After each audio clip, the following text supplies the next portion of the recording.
The scent of cinnamon drifted through St. Mary Mead like a memory someone else had lived. It was the sort of morning that rarely made the papers. The sun pressed gently on the hedgerows, and the post arrived on time. Children walked in twos, adults in quiet habits, and the village bakery, the Cinnamon Spoon, opened its green-shuttered doors without fanfare, just as it had for the last 70 years. Nothing was out of place.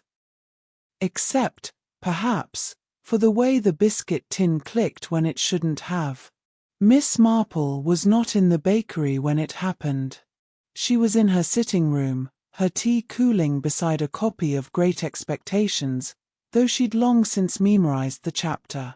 What caught her attention that morning wasn't the page, but the pause. A hesitation in the wind. A silence between chimes. Something in the village had exhaled, and the air forgot to return. And when Mrs. Haycombe came running up the path, flour still on her apron and panic blooming beneath her eyes, Miss Marple already knew, this wasn't about biscuits. Not really. Chapter 1. The bakery that kept no ledger the morning Mr. Haycombe died. The scent of cinnamon hung heavier in the air than usual. It drifted lazily over St. Mary Mead, mingling with wood smoke and the quiet murmur of routines too old to change. The bakery's window panes were fogged, just as they always were by 7:30, when the first loaves were pulled from the ovens and the famous cinnamon biscuits laid in careful rows on the trays by the counter.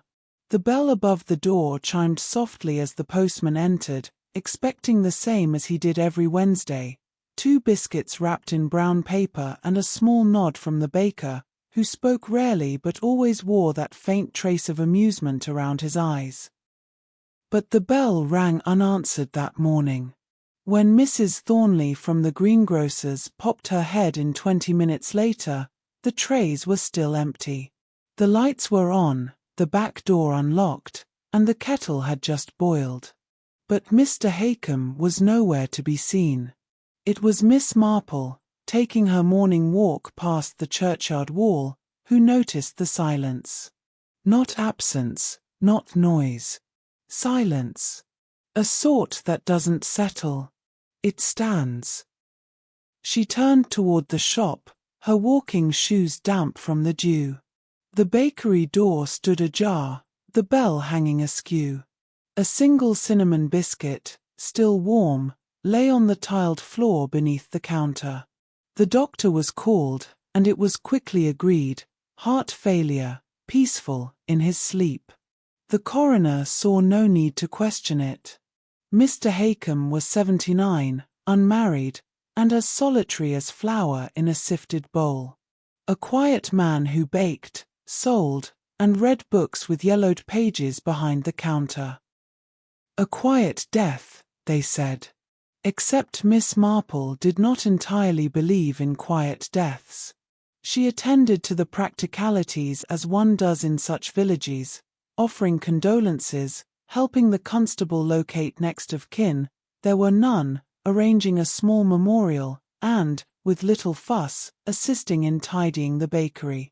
That was how she came upon the box. It was a wooden recipe chest, heavy with brass corners, tucked behind a row of tins labelled clove, allspice, and treacle.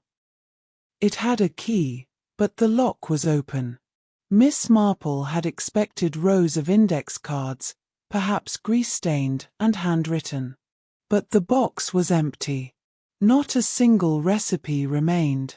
She sat quietly for a moment in the warm hush of the bakery's back room, listening to the ticking of the wall clock and the faint rustle of paper in the breeze through the transom. There was no sign of forced entry. No evidence of theft. And yet, the box was bare. This, more than any other detail, unsettled her. Because Mr. Haycombe guarded his recipes like others guarded silverware. He had written none of them down elsewhere. No assistant, no apprentice. And those cinnamon biscuits? They were never sold anywhere else. never baked by another hand.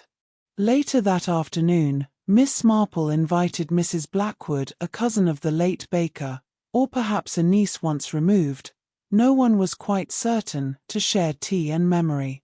Mrs. Blackwood arrived wearing a shawl that smelled faintly of camphor and regret. "He never shared those recipes," she said, stirring her tea twice clockwise, once counter. "He used to say they weren't his to give." Miss Marple set her cup down. "Not his. Family thing. Old story. Said he was keeping them safe. Came to him after the war, somehow. I never asked." Miss Marple pressed gently. "And who taught him to bake?" Mrs. Blackwood frowned. "Now that you mention it, I don't believe anyone did. He just started one day. Opened the bakery as if it had always been his. A curious thing, that." The next morning, Miss Marple returned to the bakery. The constable had locked the front, but she let herself in through the back with quiet dignity. The smell of cinnamon still lingered, faint now, like the memory of laughter. She checked cupboards, drawers, even beneath the floorboards behind the oven, all the likely places for hidden books or misplaced slips. Nothing. Until she turned to the biscuit tin. A large, round tin with a picture of a windmill on the lid, always used for the morning batch. She opened it out of habit.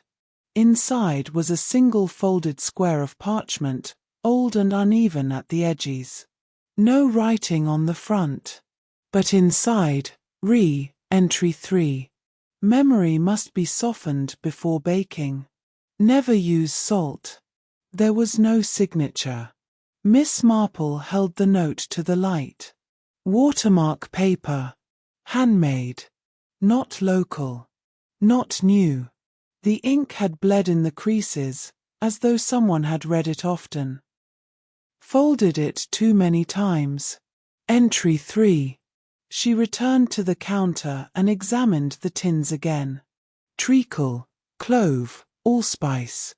But beneath them, half buried in flour dust, another tin. Smaller, unlabeled. Inside, 3 biscuit molds, 1 star, 1 half-moon, and 1 shaped like a book. She frowned. Back at home, Miss Marple laid the note flat between pages of an old gardening annual. She lit the fire, placed her kettle on the hob, and turned to her bookshelves. She had a theory forming, a soft one. The kind that presses rather than insists. In a village like St. Mary Mead, everyone remembers everyone else's business. Who married whom?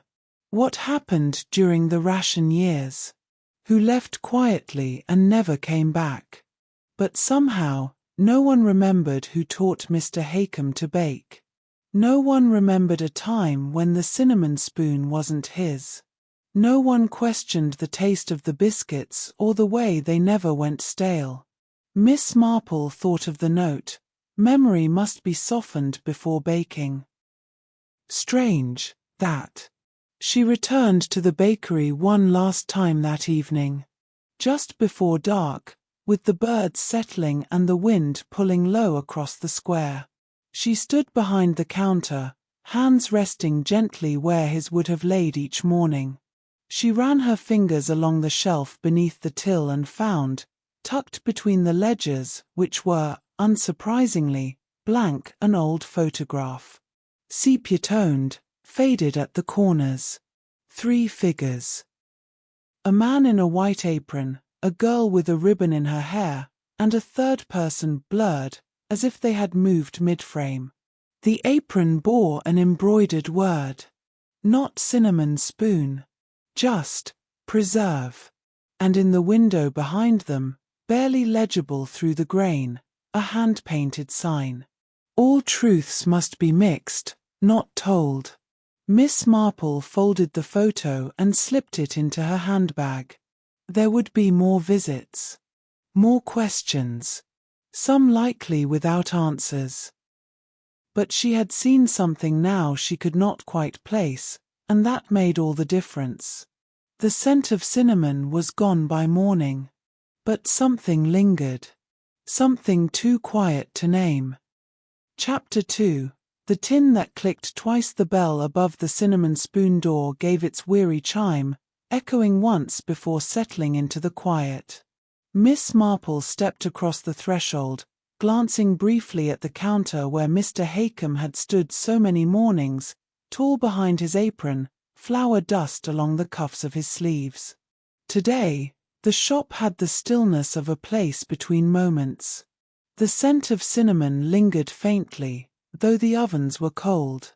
It hung in the air like an old song. Too familiar to notice, too strange to ignore. She had come under the guise of sorting through his affairs, which was true enough, though it was not condolence that stirred her interest. It was the silence. The sort that didn't just wait, it watched. She crossed behind the counter, her fingers trailing lightly along the surface. A vase of fading marigolds had tipped slightly on its side. She righted it with the tenderness of someone turning down a bed for a guest who would not return. The floor creaked beneath her feet as she moved toward the shelving. The tins were still stacked where they had always been, round, metal, unassuming. She remembered the order by heart: cinnamon, clove, ginger, allspice. She lifted the lid of the cinnamon tin first, the way one might lift a page in a long-forgotten book. The interior held only residue, a fine dusting along the bottom, darker than usual, as though it had been warmed recently. She tilted the tin gently. Click. Not the expected rattle of loose lid and metal edge. This was softer. Intentional. She paused. Then, more deliberately, turned the tin upside down. A second click. The base shifted, not by much, but just enough to betray the false bottom. She retrieved a butter knife from the counter drawer, slid it carefully along the seam, and felt it catch. Inside, folded into a neat square, was a parchment slip. Aged. Creased. No envelope. No signature. Just the ink, faded but firm. Entry 3. Remove only when memory fades. Miss Marple read the note twice, then once more in silence. The script was unfamiliar, not the hand of anyone she knew in the village.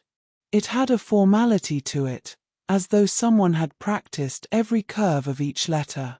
Not rushed, not recent. She slipped it into her handbag, just behind her spectacles case, and turned her attention back to the tin. No marks beneath the false bottom. No dust. No mold. As though whatever had once been hidden there had only just been removed. Or had never been placed. She stepped back into the front room of the shop. Sunlight was beginning to slant in through the front windows, illuminating the counter with its layer of fine flour. She opened the ledger, still blank. Turned to the receipt book, half filled with entries, none newer than 3 months prior. Odd, considering the daily queue. She checked the names. Familiar. Expected. But one stood out. E. Ratchford. The name stirred something distant. She left the bakery shortly after, pulling the door behind her and turning the key. She paused to press her gloved hand against the glass. Inside, the marigolds caught the light like embers. Back at home, Miss Marple made tea and set the note upon the table. The handwriting told her little, except that the writer took care. The choice of words, however, said more. Remove only when memory fades. It had the tone of instruction, but for whom? Was she the reader it had waited for? Or had it been meant for someone else and merely found too late? She rose and went to her bookshelf. Along the top row rested a series of parish records, donated decades ago. She removed one, Volume 7, and turned to the section on property ownership and local businesses. She flipped slowly, methodically, until she found the registry for 1948. The bakery had a different name then. Preserve and Company. Proprietor, Andrew Merrick. She sat very still. That name again. It had surfaced once before in her personal clippings, tied to an odd inheritance dispute, and again in a case involving a missing manuscript. He was said to have vanished, presumed lost to the Channel in 51. But the records here showed he had signed over ownership in 49 to a silent partner. Initials, J.H. No full name. She took the note back to the table and lit a small candle beside her. She held the parchment near the flame. Not close enough to burn, just enough to feel warmth. A faint line appeared across the bottom. All truths must be softened. Fold, not press. It wasn't a recipe. Or if it was not for baking. The next morning, Miss Marple returned to the bakery. The constable, young Mr. Dunley, met her at the door. "I didn't expect you today, Miss Marple." "No, I suppose not," she said mildly. "But I find grief best tempered by activity." He offered no resistance. Few did. Inside, the air had settled again. She moved quietly to the shelves behind the till and opened a drawer beneath the register. At the back was a wooden stamp, once used for marking paper bags. The design, a small windmill with a spiral of flour curling at its base. She paused. Windmill. Like the one on the tin lid. She retrieved the tin again, this time examining the outside more closely. Around the painted base were faint symbols, not decorative. Letters. A looped R, a mirrored E, then the numeral 3. Entry 3.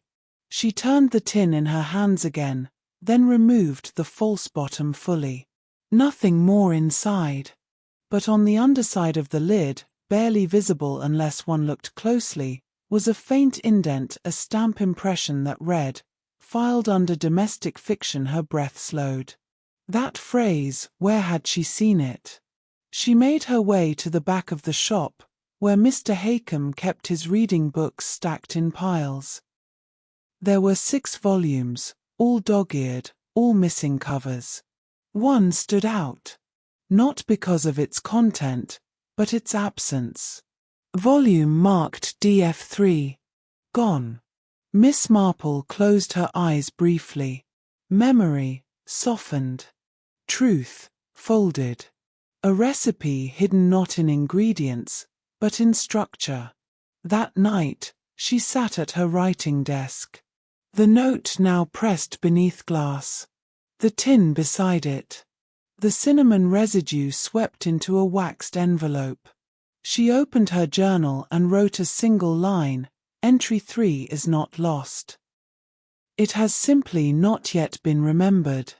And beneath it, if the tin clicked for you too, you're already in the kitchen. Subscribe, this recipe isn't just for biscuits. Chapter 3. The smell that didn't belong. It was the kind of gathering St. Mary Mead did best. Modest chairs set out in tidy rows in the church hall, lace bunting borrowed from the Women's Guild, and enough tea poured to float a lifeboat. The village fair planning committee had convened to sort through the usual tangle of tables, trestles, and which Vicar's niece would read aloud during the raffle draw.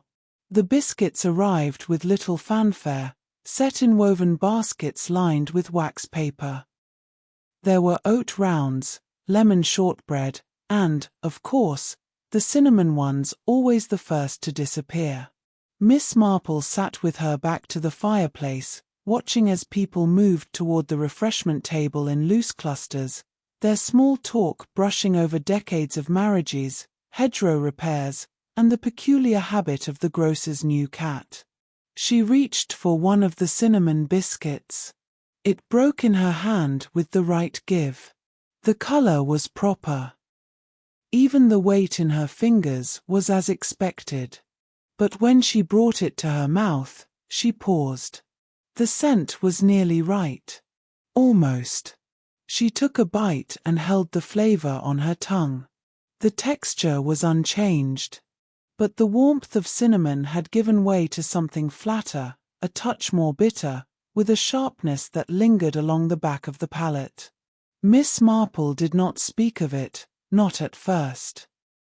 She simply ate half, wrapped the remainder in her handkerchief, and returned it to her bag with the same absent grace she might use to gather spare pins from a carpet. She sipped her tea in silence. Later, while walking home past the library, she slipped through the iron gate and followed the path to the herb garden. She bent to snap a leaf of mint, crushed it lightly, inhaled. Then she removed the biscuit fragment and tasted again. Still bitter. Still flat. Still wrong. Back home, she placed the fragment on a saucer beside her teacup and removed a small spice box from her pantry drawer. She opened the jar marked cassia and drew in a long breath. Yes. Not cinnamon. Cassia looked similar. Smelled similar. But it lacked the depth. It was cheaper, stronger in its bitterness, and more importantly, it wasn't something Mr. Haycombe would ever have used. Not willingly. She turned back to her bookshelves. On the middle shelf, tucked between her botany volumes and an old travel guide to Eastbourne, was a slender herbal compendium she had relied on since the 1930s. Inside, on page 113, under cassia bark, she traced the notes with her fingertip. Used traditionally in long-term preservation. Also noted in field records for low-level toxic compounds in concentrated amounts. Preservation. Or poison. She made tea but did not drink it. Instead, she lifted the saucer, placed the biscuit fragment into a wax envelope, and labeled it in small, neat print, Cassia sample, the 5th of March, Church Hall. The next day, she paid a quiet visit to the Cinnamon Spoon. The bakery still stood locked, its windows slightly fogged from the last of the trapped warmth. She let herself in through the back, her key turning easily. Inside, the tins had not moved. The air was stale now, but still carried traces of cinnamon or perhaps the memory of it. She made her way to the ingredient cupboard. She opened each jar in turn, lifting lids, checking contents, watching for color, clumping, or scent. The cinnamon jar was 3/4 full. She took a pinch, rolled it between her fingers. It was the correct grind, warm and sweet, with that faint oily richness. Then she turned to a second jar, unlabeled, tucked behind the molasses tin. She opened it. Cassia. She checked the seal. Broken recently. Miss Marple stood for a while in thought. Then she removed the jar, carried it into the front of the shop, and laid it on the counter beside the photograph she'd found earlier. She studied both. Whoever had added the cassia knew how similar it appeared to cinnamon. But they hadn't counted on someone tasting the difference. Or perhaps they had. That evening, she attended to her notes. She made a list of those who had brought refreshments to the meeting. Mrs. Crouch Emon Bars Edith Langley Fruitcake Mr. Price tea unknown cinnamon biscuits. The last name unsettled her more than the rest. She telephoned Mrs. Crouch. "Oh, no, I didn't bring those," she said. "I assumed they were leftovers from the shop." Miss Marple thanked her, called Edith Langley. "I noticed them too," Edith said. "Strange," I thought. "I've not seen those trays since, well, before he passed." Miss Marple asked. Who placed them on the table? A pause. You know. I don't know. They were just there. Miss Marple kept the spice jar sealed now. She labelled it as she had the biscuit, and tucked it away in the drawer beneath her writing desk. She then retrieved the note from the tin. Entry 3, remove only when memory fades. She looked again at the word entry. A library term. A recipe term. Or perhaps something else. Something catalogued not by name, but by sequence. And if the smell had changed, had someone decided that memory, too, needed to be altered? The wind passed gently through the garden as she opened the window. Her hydrangeas trembled against the glass.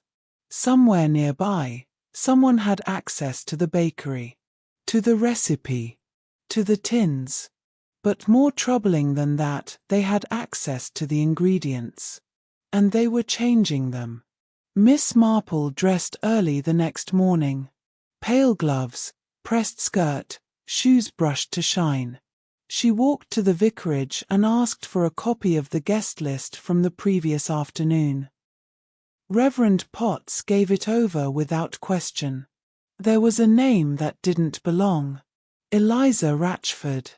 A name that had appeared in the bakery ledger before. A name tied to nothing and no one. No address. No church registry. No known kin. She checked the parish records. No such name in the last 30 years. She returned home and pulled a second envelope from her cabinet. Inside, the photograph from behind the counter. The blurred figure beside the girl and the man in the apron. She held it to the light. The ribbon in the girl's hair. The tilt of her chin. She couldn't say for certain. But there was something familiar in the shape of her smile. Back at her writing desk, Miss Marple opened her journal. She added a new page. Cassia swapped for cinnamon. Used in preservation. Entry 3 referenced again. Photograph possibly connected to Ratchford. She capped her pen, then paused. From her kitchen came a sudden sound, one of the tins she'd brought home shifting on its shelf. She rose slowly, crossed the room, and opened the pantry. The tin had fallen forward. Its lid ajar. Inside, nothing. But beneath the tin, on the wooden shelf, a single card. Torn at the edge. Ink faded. Memory softens in spice. Fold truth, don't press. Miss Marple read it without touching. Then closed the pantry door. She returned to her armchair, the fire gently lit. There was something strange now, not just in the recipe, but in its use. Someone had tampered not for flavor, but for effect. And while the difference was small, bitter instead of warm, it was a difference that lingered. Some recipes feed. Others erase. Chapter 4. Footnotes in flower. The morning broke with that familiar hush peculiar to St. Mary Mead. A hush that didn't beg to be filled, but simply existed, as if the village itself had no need for embellishment. Birds flitted through hedgerows, the milkman completed his route with the rhythm of ritual, and in the narrow lane outside the cinnamon spoon, the faintest trace of spice still clung to the stones. Miss Marple stood once again in the bakery's back room. She had returned with no pretense this time. There was no condolence to offer, no gathering to attend. Only an impression, a feeling that something remained unswept, not in dust, but in detail.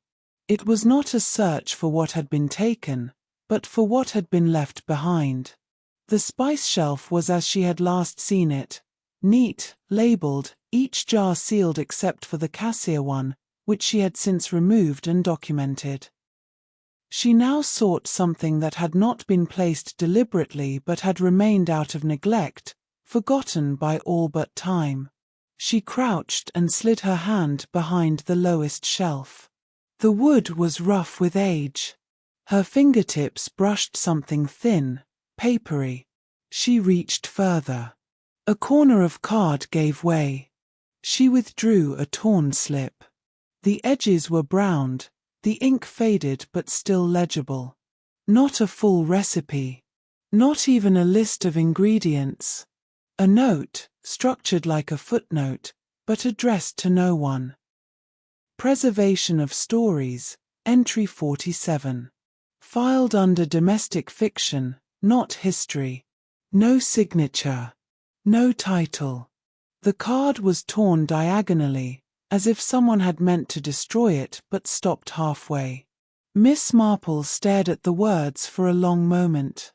There was no book of that name in the county library. No known author by the same phrasing. She turned the card over. Nothing. She retrieved her notebook and carefully copied the line in pencil. Then she stood, brushing flour dust from her gloves, and made her way to the front of the shop. The till sat quietly, its drawer open and empty. But beneath the counter, under the same shelf that had once concealed the photo, she spotted something she hadn't before. A thin ledger, bound in faded blue cloth, nearly invisible against the dark oak. She slid it free. Inside, blank pages for the first third. Then, beginning abruptly on page 42, a series of annotations. No titles, only entries marked numerically. Entry 46, narratives that persist through scent. Entry 47, memory woven into domestic ritual. Reference cinnamon, cassia, cardamom. See also, Ratchford versus Marwick. Her hand froze. There it was again. The surname. She turned the page. Entry 48 was missing. 49 picked up with a list of unspecified correspondences filed at something called the Preserve Archive, a place she'd never heard of. Miss Marple closed the ledger and placed it into her handbag. Back at home, she set the torn card beside her earlier notes. The mention of Ratchford versus Marwick struck a particular chord. Marwick, she was certain, had once been associated with a legal matter following the war. Something obscure, perhaps involving property or publishing. She moved to her sitting room and opened the chest beneath the window seat. Within it, a stack of clippings she had kept over the decades, all neatly filed in envelopes. She found the one marked legal, 1940s, and began leafing through. There, between an article on a black market tea ring and a piece about rationing theft, was a faded newspaper cutting. Family title dispute, manuscript ownership contested. The names were there. Agnes Marwick. Eliza Ratchford. The dispute had concerned the rightful ownership of a manuscript collection believed to have been co-authored but never published. The contents were never disclosed, and the case quietly disappeared from the record. Both parties had, according to the journalist, chosen alternative avenues of resolution. Miss Marple stared at the faces in the accompanying photo. Agnes, firm, unsmiling, a face with resolve. Eliza, softer, eyes lifted to something just out of frame. She read the clipping 3 times before setting it down. Back in the kitchen, she made herself a cup of tea, though she let it cool. Her thoughts had turned again to the bakery, specifically to the shelving and the position of the spice jars. Everything in that room was arranged with such meticulous repetition. But the torn card had not fallen randomly. It had been wedged behind the clove tin. She returned that evening, this time bringing with her a pair of linen gloves and a flashlight. She entered just after dusk. The air inside had turned slightly, not sour, but stale, as if it were beginning to forget what it once held. She removed the spice jars one by one. Beneath the clove tin, she found a sliver of black thread. Odd. No garment in the bakery matched it. And the length was too deliberate to be from an apron. She folded it carefully into tissue and added it to her envelope. Then she stepped back and examined the wall. There was the faintest indentation behind the shelf. A different grain in the wood paneling. She tapped it with the edge of her flashlight. Hollow. She pressed gently. A panel gave way and swung outward an inch. Inside was a recess no larger than a recipe book. Empty now, save for a single index card pinned to the back with an old sewing needle. Preserve entry number 47. Do not catalogue this in narrative. The reader must not find it unless they've already tasted it. Miss Marple inhaled softly. She closed the panel and replaced the shelf as it had been. When she returned home, the night had deepened. The moon hung low, fat with promise. She sat at her desk and added to her journal, entry 47 referenced in both note and hidden ledger. Footnote structure implies editorial process. Names confirmed, Marwick and Ratchford tied to manuscript ownership. Book location unknown. Filed under domestic fiction. She paused. Then added, if your recipe cards are footnoted, the story is already cooking you. Subscribe. The next batch rises soon. Chapter 5. The archivist's biscuit. The rain that morning was the sort that required no umbrella, steady enough to be felt, soft enough to be endured. Miss Marple walked into the vicarage library with her coat buttoned to the neck and her gloves folded in one hand. Reverend Potts had a fondness for forgotten volumes and had inherited a collection of old diocesan registers, ye-books, and pamphlets too obscure for public interest but too full of marginalia for disposal. He ushered her in with a half-smile, offered tea, and left her to the old oak cabinet that housed the church's correspondence archives. It was not curiosity that led her there today, it was the ledger from the bakery. Entry 47 had struck something loose in her mind, like a drawer not properly shut. The phrase filed under domestic fiction echoed too oddly to be random. She suspected misfiling by design, a habit practiced more in archives than kitchens. She turned pages slowly, her gloved fingers tracing letters faded by damp and disinterest. Then, in the index of a dusty volume titled Parish Notables, 1926 to 1958, she found the name, Jonathan Haycombe, Assistant Clerk, Part-Time, Mowbray Archives, London. Mowbray Archives had closed nearly 20 years prior, its contents redistributed to county libraries and private collections. Its reputation was modest. An eccentric institution known for cataloguing the ephemera of small publishing houses and unfiled manuscripts from the interwar years. Miss Marple made her way to the telephone as soon as she returned home. By mid-afternoon, she had reached the office of the County Records Administrator in London. The voice on the line was polite but distracted. "No, we don't have much left from Mowbray. Most of the collections were deaccessioned. Some went to private hands. If you're after a particular file, you'd need a name or a document code." Miss Marple inquired gently if any list of those deaccessioned files survived. A pause. Then, "One moment. I believe we have an index card file. Nothing digital. Wait, yes, here's something odd.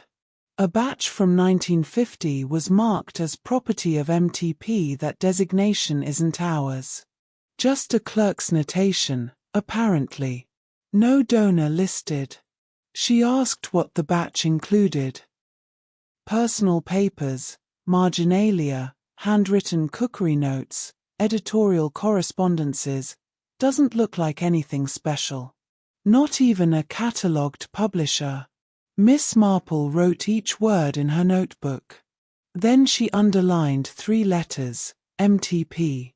The following day, Miss Marple visited Mr. Bence, the retired solicitor who had once handled local estate matters.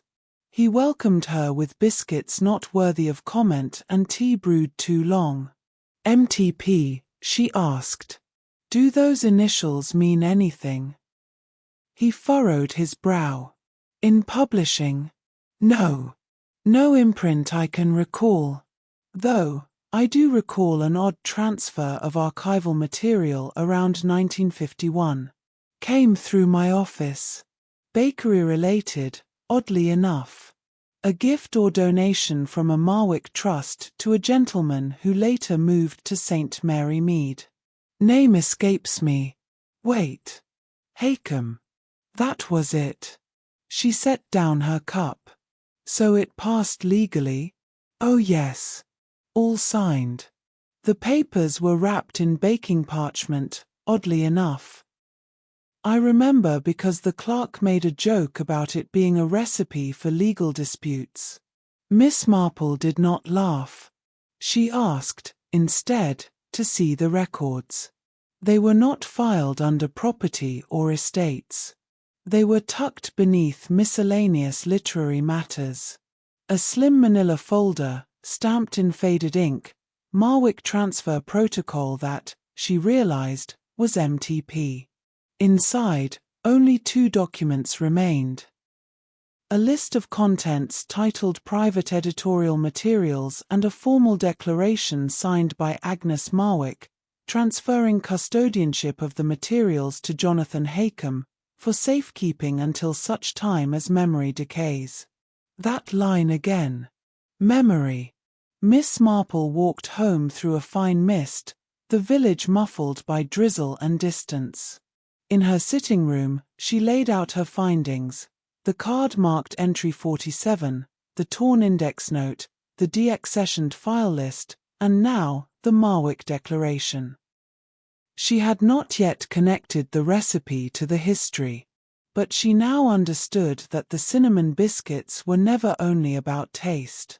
She brewed tea and turned to her copy of The Preservation of Spices, an obscure monograph from 1923 that referenced regional baking practices.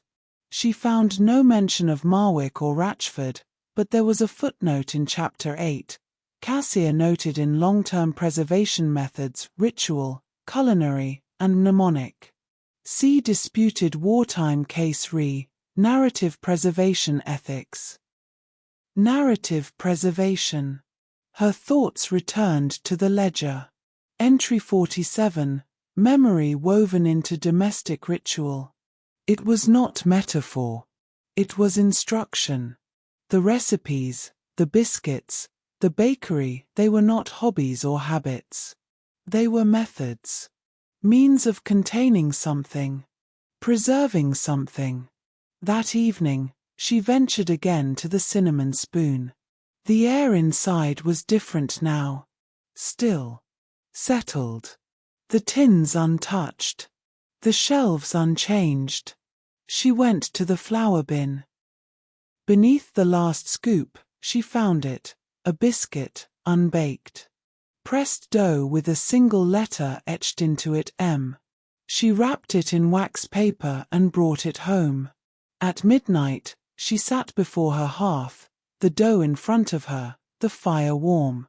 She lifted the dough gently, rolled it slightly to examine the impression. On closer look, it wasn't just an M. It was part of a phrase. A second biscuit would form the rest. But where was the rest? She wrote the following in her journal, MTP. Equals Marwick Transfer Protocol. Haycombe was not only a baker. He was an archivist. He preserved memory not on paper, but in food. She paused. Then added, the biscuits preserve. The recipes conceal. And the archive was edible. She underlined the last 3 words. Later, with the lamps dimmed and her teacup empty, Miss Marple sat very still. If an archive could be tasted, then memory could be forgotten. Or restored. And someone in St. Mary Mead had known that. Chapter 6. Heat at 47 degrees. The note was penciled faintly in the margin of a torn recipe card, nearly lost to age and handling. Miss Marple had retrieved it from the hollowed baking book she'd recovered from the bakery's back pantry. Domestic Confections, Revised Edition, 1947. Though faded, the annotation was unmistakable. Heat precisely to 47 degrees Celsius. Not higher. Not lower. A strange instruction. Far below baking temperature. But the line wasn't under the ingredients or instructions. It was near the bottom corner, circled once in faint graphite. Below it, a smaller phrase, test paper at peak heat. She had read the note twice that morning and once more after lunch. Something had begun to take shape, not the story itself, but its method. She was no longer chasing what had happened. She was tracing the manner in which it had been written down and perhaps rewritten. She opened the drawer where she had kept the unbaked biscuit, the one stamped with the single letter M. It was still wrapped in wax paper, dry but not cracked. Then she remembered the narrow strip of brown parchment she had found curled inside the flour bin, unmarked on one side, brittle and soft as old ribbon. She took it from her journal, where she had flattened it the week before. There had been nothing on it then. She preheated the oven not to the usual 180, but to 47 degrees Celsius, as the margin directed. Too low to cook. High enough, perhaps, to reveal. She laid the strip across the center of a plain rolled biscuit, her own base recipe, neutral and flour heavy. She folded the dough gently, sealing it over the paper, and placed the round onto the tray. The oven door closed with a soft latch. No ticking. No smell of sugar rising. Just warmth and waiting. She stood by the range, watching the dial. At precisely 16 minutes, she opened the door. The biscuit was intact. Pale. Untouched by golden edges. She lifted it with care, broke it gently. Inside, the paper had darkened. Not from heat, but from ink. Letters emerged as if summoned from breath. Stories don't die. They're just filed under another shelf. Miss Marple did not speak aloud. She simply stared, her breath even. So this was how they had been stored. Not in archives, not on shelves, but within the rituals of the everyday. Folded into flour. Hidden inside the most ordinary of things. She laid the biscuit and strip beside her previous notes. The ink was faint, but legible. The style of handwriting, narrow, deliberate, with tall ascenders, matched neither the note in the tin nor the label on the ledger. A third hand. She wrote beneath it, third writer confirmed. Medium, thermochromic ink. Purpose, preservation of message without detection. She returned to the recipe book. The card from which the marginal note had come referenced entry 47. She flipped back to the ledger from the bakery, to that same entry. Memory woven into domestic ritual. Reference cinnamon, cassia, cardamom. Ritual. Not nostalgia. Function. Miss Marple opened the bottom drawer of her writing desk and removed the envelope marked H.B. Hakeham's initials. Inside was a page torn from a composition book. It had been tucked behind the till ledger, unnoticed until she had returned a second time to clean. On it, in a firm but fading hand, if memory slips, heat the truth to 47. It returns, like scent from a closed jar. Below it, A postscript, filed under flower. Not history. The language was consistent now. All clues led back to the same principle. Truth, once stored, must be gently warmed, not forced, not broken. Like certain inks. Like memory itself. That afternoon, she walked to the library, not for the archives this time, but for the kitchen shelf. The local reading room included a domestic section, mostly old pamphlets on wartime cooking and ecclesiastical jam recipes. In the back corner was a volume she had long overlooked. Preserving the Familiar, Domestic Records in Rural England. She opened it to the index. Ratchford, E.C., Manuscript Recipes, Non-fictional storage. She followed the trail. Page 183. There, buried in a footnote, was a name and a quote. Eliza Ratchford proposed memory as a culinary structure capable of containing layered documentation. Below it, see also, Biscuits as archive, MTP papers, deaccessioned. She sat back, the light outside dimming. It was no longer just a matter of who had hidden what, but why. And now, how? Back home, she retrieved one final item, the stamped biscuit tin lid she had stored after discovering entry 3. She held it under a reading lamp and studied the faint indents around the rim. They weren't decoration. They were shelf numbers. Library references. Shelf A9, A12, B3. No authors. No titles. Just letters and digits. She opened her oldest journal, found the section she had once used for cataloguing borrowed books. She matched the codes. They weren't just from the library. They were from the archive at Mowbray. Pre-1951. Cross-referenced to personal collections. Names matched the Marwick list. She flipped to the last entry. A 12, stories repeated for safety, not entertainment. Miss Marple underlined the title. Then paused. If the stories were meant to be told again, not read, but recited, relived.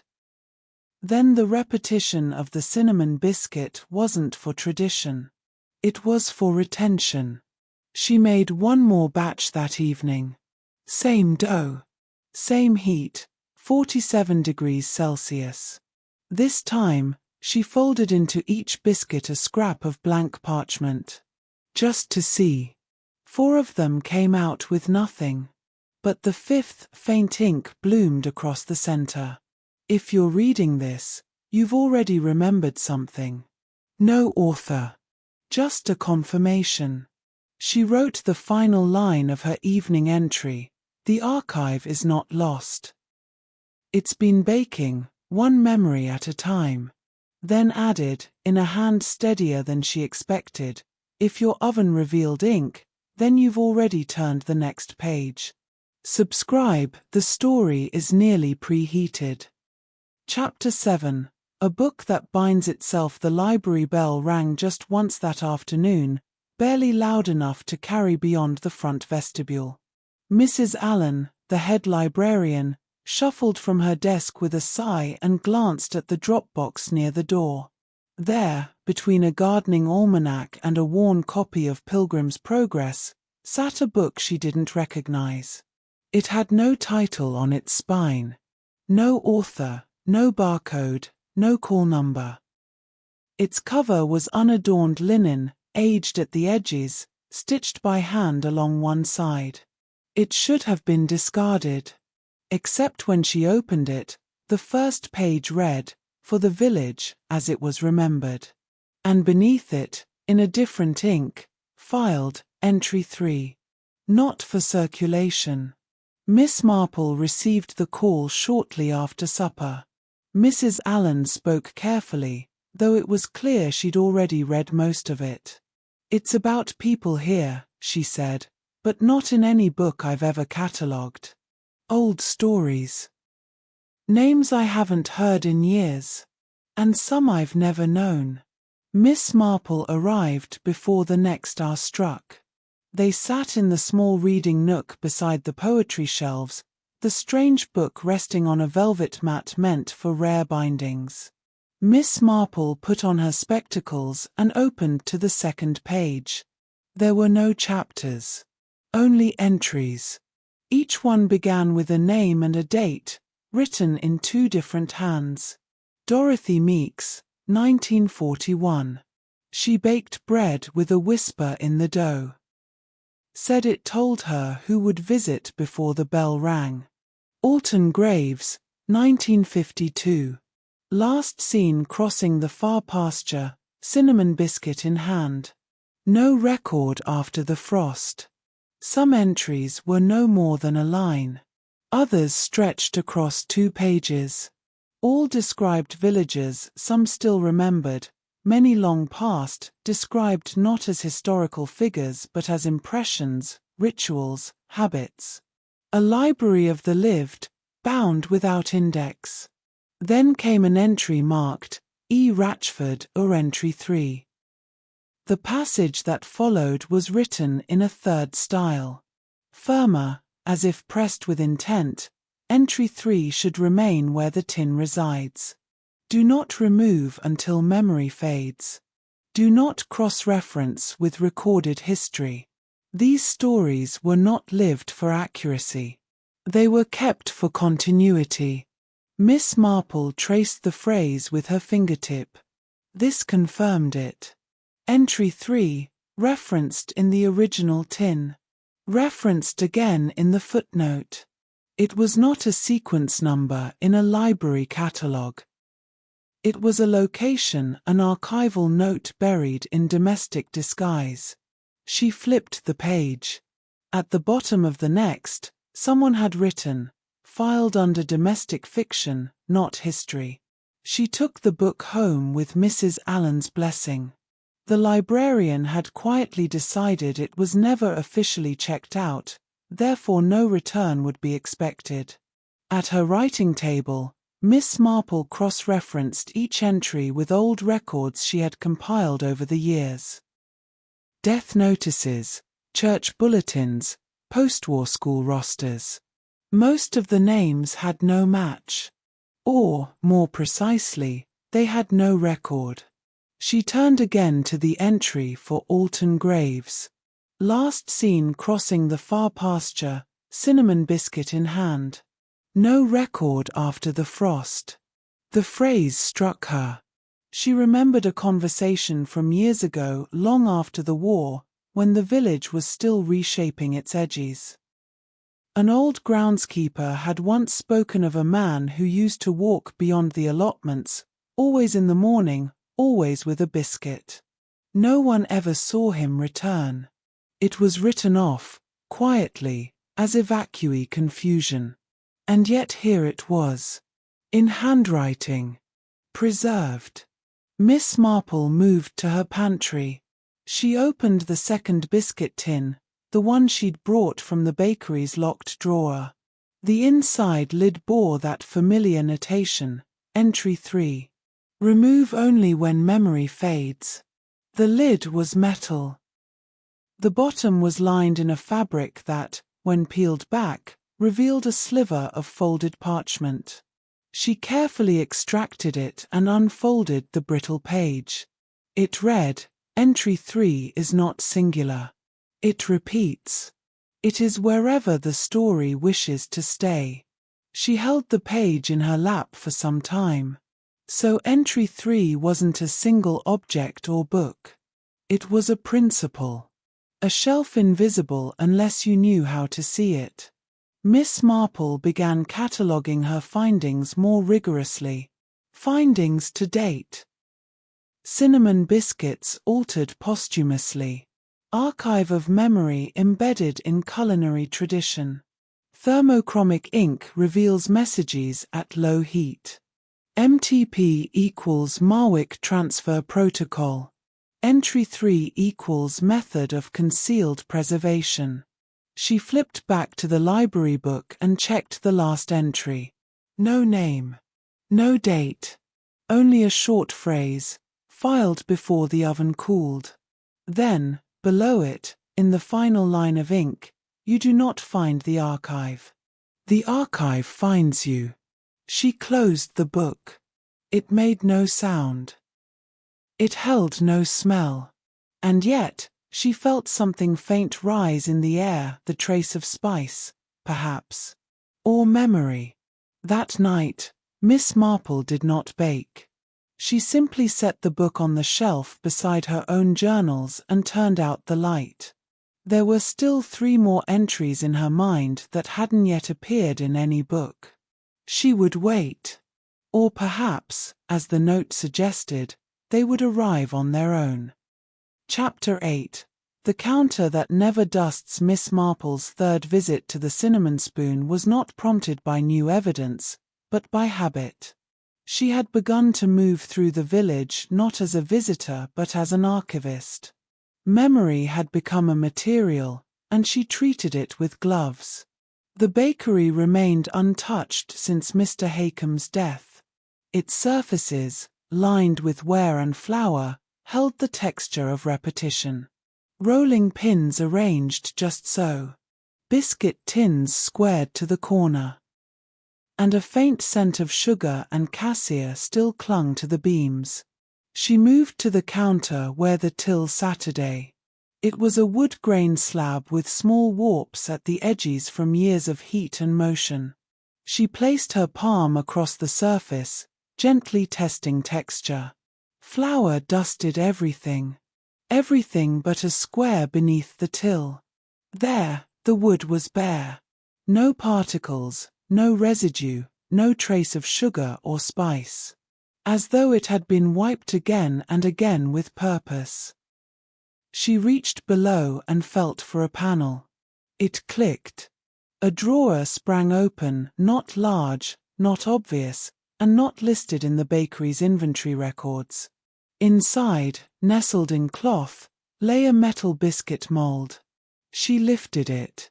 It was round, edged with tiny flourishes. And at the center, reversed as all molds are, were 2 initials, AM. She paused. Then unfolded the cloth beneath it. There lay a slip of paper. Preserved in dough. Proofed in fiction. No signature. No date. Back in her parlor, Miss Marple turned the mold over in her hands. The edges were worn but intact. It had not been used in decades. But the shape was unmistakable. The same small impressions that had once marked the cinnamon spoon's earliest biscuits, before the current ones became rounder, less defined. She held the mold up to the firelight and watched the shadows pass through the carved initials. A.M. Agnes Marwick. Miss Marple fetched the folder marked MTP. The one listing the Marwick transfer protocol. There, in the list of items moved to Hakeham's care, was a notation, artifact number 5, circular mold, marked AM, to remain unlisted. Storage optional, usage preferred. Preferred. So it had been used. To seal what, exactly? She opened her journal and returned to the entry on thermochromic ink. Messages revealed by heat.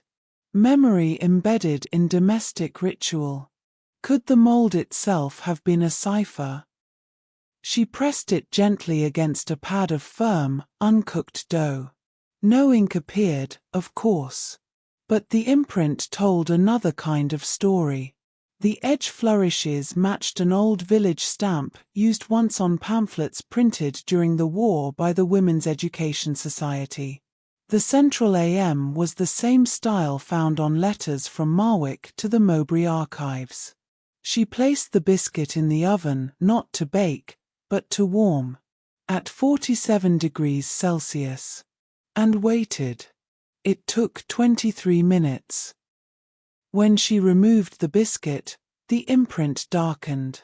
Not from ink, but from heat-reactive flour, one of the variants she'd noted on the archival ingredients list. Across the surface, barely visible, was a phrase that stretched beyond the initials, filed in heat. Found in fiction. She folded the mold back into its cloth and returned to the lockbox.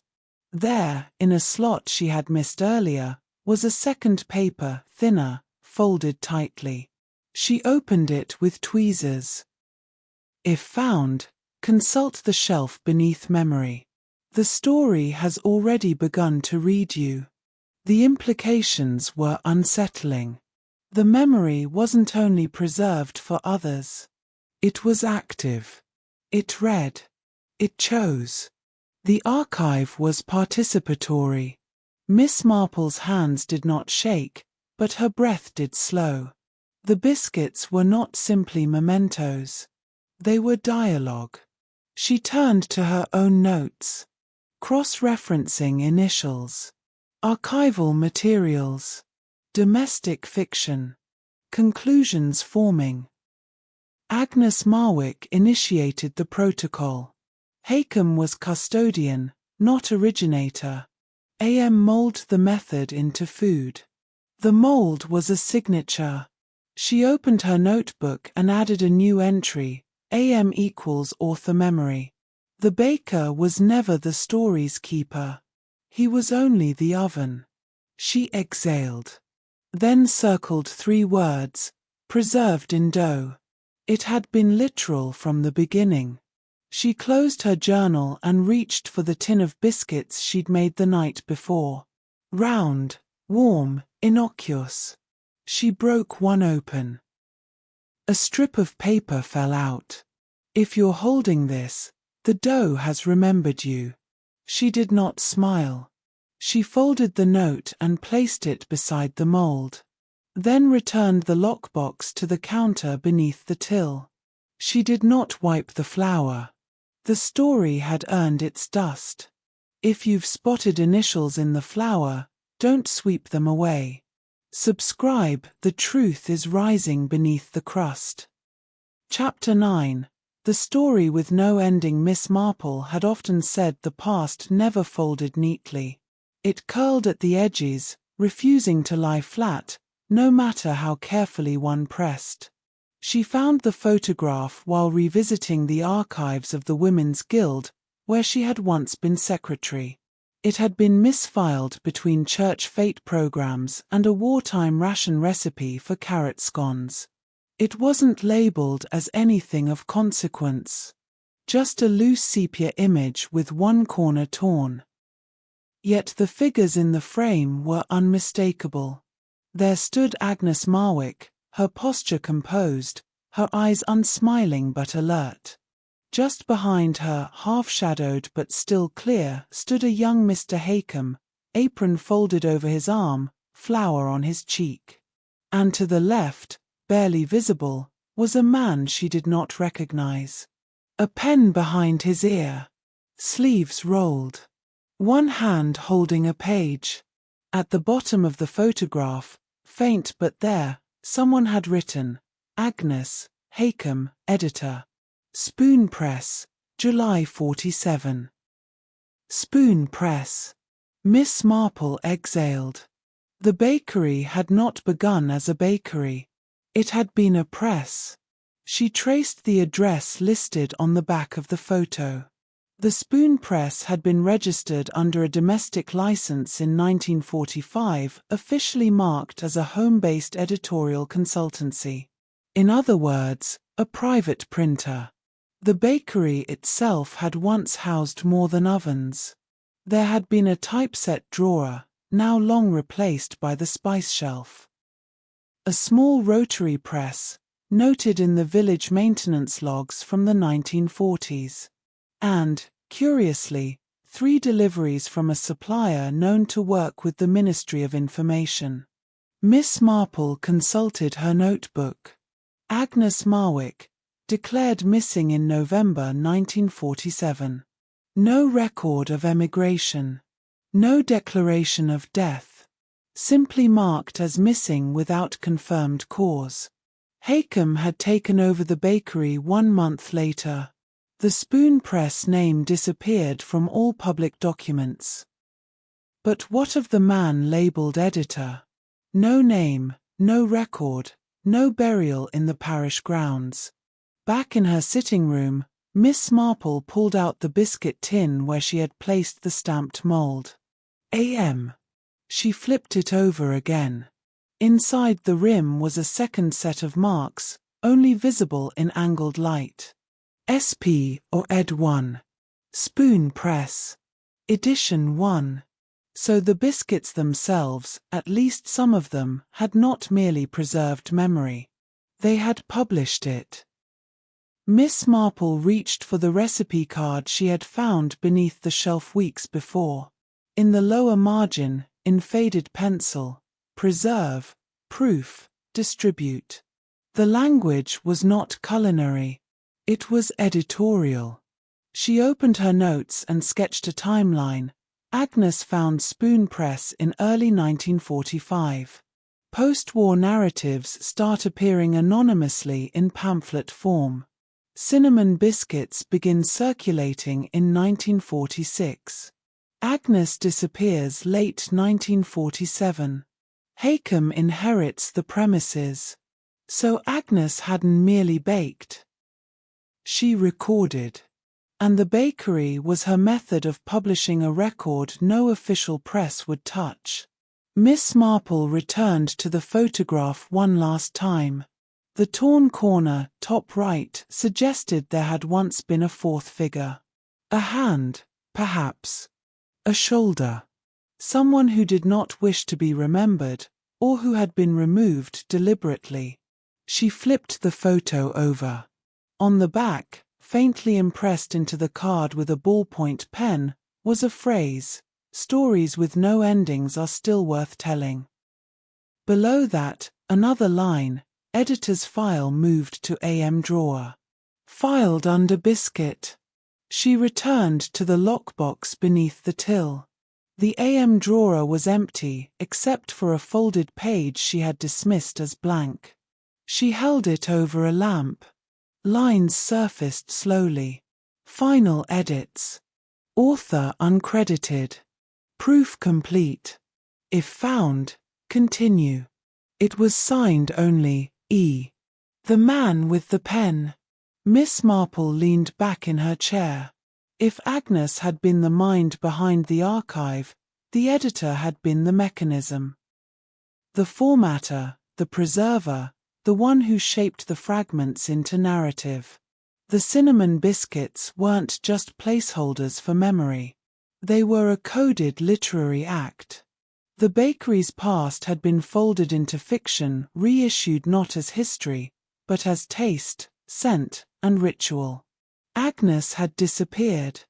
But not gone. She had simply passed into the story. Miss Marple lit the fire and brought the photograph close. The edges curled slightly in the warmth. Not to destroy, only to reveal. She looked once more at Agnes's face. Then at the editor. Then the missing corner. Some stories, she thought, were designed never to be finished. They folded inward, doubling back on themselves. So they could always be told again. Chapter 10. The biscuit that bites back. Miss Marple stirred the dough with the calm of a woman who had finally found the last stitch. The mixture was familiar now, flour, sugar, a touch of vanilla, but her eyes did not leave the recipe card, smudged and annotated, with its faint ink margin note, bake at 47 degrees Celsius. Observe carefully. There had always been something about the biscuits. It wasn't the taste. It was the timing. How they arrived when needed. How they were shared without question. How every home in St. Mary Mead had eaten them for years and never asked why they were only sold at the Cinnamon Spoon, and nowhere else. She placed the tin mold, marked AM and SP, Ed 1, into the dough with practiced weight. It pressed down evenly. The message, if there was one, would reveal itself when it was ready. The oven warmed. As the scent rose in the room, she returned to the pages she'd collected. Some scorched, others folded inside biscuit tins, a few lifted with tweezers and restored through steam. Each had its purpose. Each was part of the recipe. The pattern had finally come into view. The biscuits were not merely nostalgic comfort. They were a cipher. Encrypted documents had been used during the war, some written in lemon juice, others in carbon layers, hidden between book pages. But this was different. This had outlived its urgency and slipped into legend. Cinnamon had never been the constant. It was cassia, just close enough to fool the tongue, but bitter if steeped too long. A preservative. A mnemonic.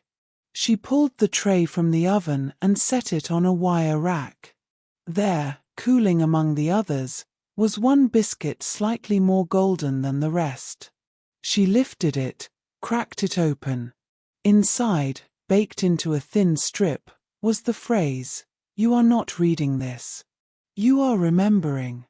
Miss Marple didn't blink. The message wasn't addressed to her alone. She moved to the pantry and unlocked the drawer beneath the jar of cardamom pods. Inside was the tin she had found in Hakeem's hidden cupboard. Its label, once scuffed and unreadable, had been cleaned and restored. Entry 1. Entry 3 had always drawn attention, but this tin entry 1 was the seed. She opened it. Inside were 3 biscuit fragments. One with a pressed pattern. One with a handwritten line embedded in edible ink. And one with a note folded so tightly it took her several careful minutes to unfold it. This story is recursive. The beginning is not where it starts. Entry 1 initiates memory, not knowledge. Share only through taste, never through fact. She set it down beside her notes. What Hakeem had continued, and what Agnes had founded, was not a recipe. It was a method. A deliberate act of memory transfer. The cinnamon biscuits were baked encryption. Safe to consume. Dangerous if interpreted. Each variant contained a truth too fragile or too charged for records. Passed quietly, harmlessly, beneath the radar of authorities.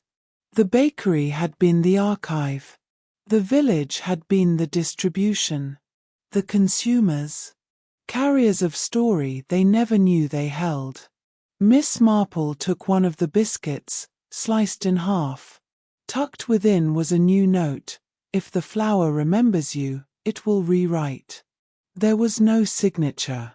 But the handwriting, angled, compressed, matched the editor. Whoever he was, he'd known that memory does not stay where it is placed. It migrates. Like scent. Like grief. Like time. Outside, the bells from St. Edmund's tolled once. Miss Marple placed the entry 1 tin in her satchel and made her way to the bakery. The door, still unlocked from earlier, creaked on its hinges as she stepped inside. She moved behind the counter and dusted a circle on the floor beneath the register. No mold this time. Just a second compartment she hadn't noticed before. It opened with a soft catch. Inside was a notebook, leather-bound, water-damaged, spine faded. Its first page read, "Entry 1, start only when forgotten." And beneath it, "This method is meant for re-entry." Miss Marple read the first dozen pages in silence. They weren't journal entries. They were instructions. How to embed message into flour. How to set baking temperature to reveal ink. How to combine cassia in a way that preserved without changing taste. Each page was annotated by a different hand: Agnes's, the editor's, possibly even Hakeem's. The notebook ended with a single page: "Bake with care. Tell no one. The dough will know who remembers." She closed the book and returned to the front of the shop.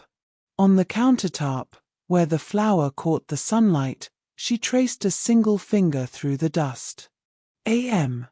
She stood for a moment, the stillness familiar, the oven now cold. Then she turned the sign to closed and locked the door behind her. There would be another baker, someday. Another memory ready to rise. The story did not end. It re-begins. If the story tastes familiar, that's because it is. Subscribe. You've always known how this ends, you just forgot.